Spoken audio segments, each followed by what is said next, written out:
So I'm here to tell you why Jesus is my editor. Come on. Did you know that there are families out there, Christian families, that come to church and look healthy, but are actually completely broken at home? This was my family. I grew up in an abusive home that fell victim to the big four: emotional, physical, verbal, and sexual.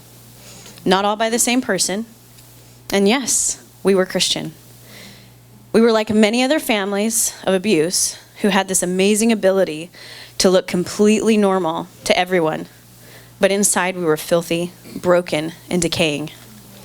But this was the story that I was written into. I could never believe that no one ever knew our secret. They never found out. But we had become very good at lying. We played the Christian role very well. We were active in our church.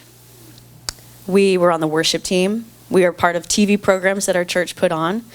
And we also had the Espinoza family band. We performed for our church. But no one could have ever guessed how horrible and how bad it was at home. They only saw the perfect family with very well-behaved children. But anyone who has lived through abuse knows that it can change you, especially in children. Years of being around anger, sadness, uncertainty, perversion that steals the innocence of a child, and fear, it began to change me. And then the enemy came and he showed me who he thought I should be. So my once free spirit was no longer free. I became shy and less adventurous. I had severe anxiety over the simplest of things, like making a phone call to people I didn't know. And I truly hated the sound of my own voice. I was an incredibly sensitive child.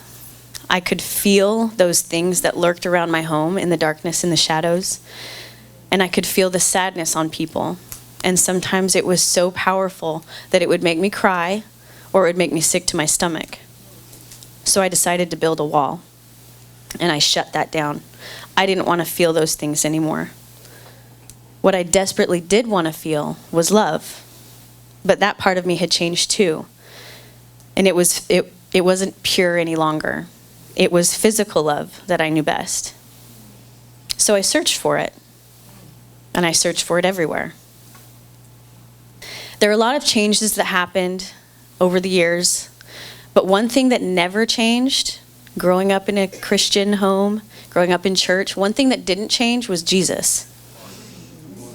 I didn't know a lot, but what I did know was that he was always with me.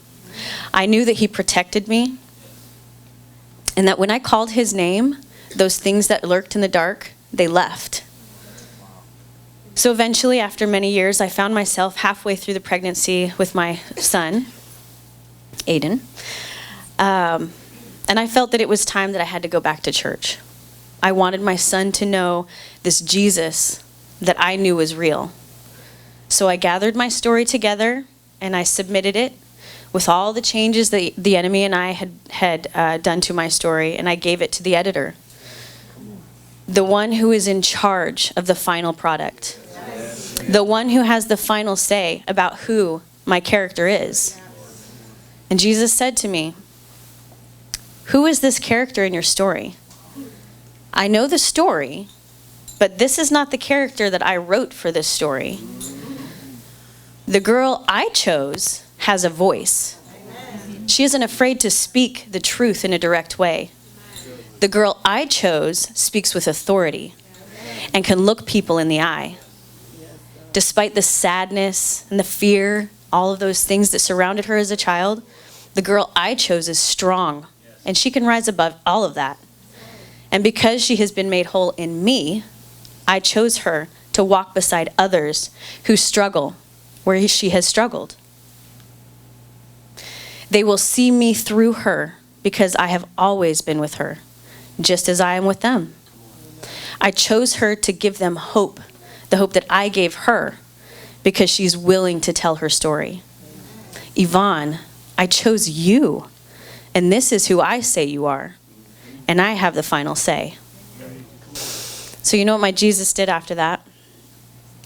He taught me about grace. He redeemed every bit of my broken life. He helped me reclaim those things that I thought I had lost, and he reminded me who I was. He took away any excuse I had to not live an amazing life. And all you have to do is submit your story. Let him be the person that changes those things back to the way they were supposed to be. But just be ready, because he's called you to be something big, something great. So I thank you, God, for Jesus being my editor. And I pray that you'll let him be yours.